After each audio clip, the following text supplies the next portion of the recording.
অর্থ আত্মসাৎ ও ভয়ভীতি দেখানোর মামলায় আদালতে আত্মসমর্পণ করেছেন জনপ্রিয় অভিনেত্রী মেহজাবিন চৌধুরী। এ সময় তার সাথে ছিলেন ভাই আলিসান চৌধুরী।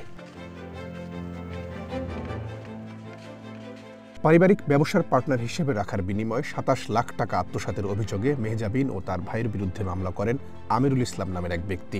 এই মামলায় মেহজাবিন ও তার ভাইয়ের বিরুদ্ধে গ্রেপ্তারি পরোয়ানা জারি করে আদালত। রবিবার সন্ধ্যায় ঢাকার বিচারিক আদালতে আত্মসমর্পণ করে জামিন আবেদন করেন অভিনেত্রী মেহজাবিন চৌধুরী। শুনানি শেষে তার জামিন মঞ্জুর করে আদালত।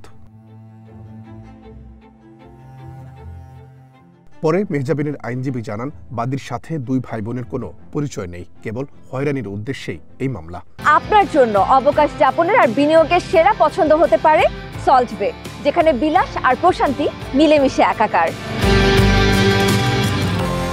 আমরা মাননীয় আদালতকে জামিন শুনানিতে বলেছি যে এই ঘটনার যে বাস্তব অবস্থা সেটা বাদীর যে আর্জি, সেই আর্জিতেই গরমিল রয়েছে। এই মামলাটায় বাদীর যে ঠিকানা ব্যবহার করা হয়েছে সে ঠিকানায় আসলে বাদী থাকেন না, এবং এই আসামিদের বিরুদ্ধেও যে ঠিকানা ব্যবহার করা হয়েছে সে ঠিকানা আসামিদের না, অন্য একটা ঠিকানায় ব্যবহার করে তাদের বিরুদ্ধে মামলা দায়ের করেছে এবং পদ্ধতিগতভাবে প্রথমে সমন জারি হয়েছে।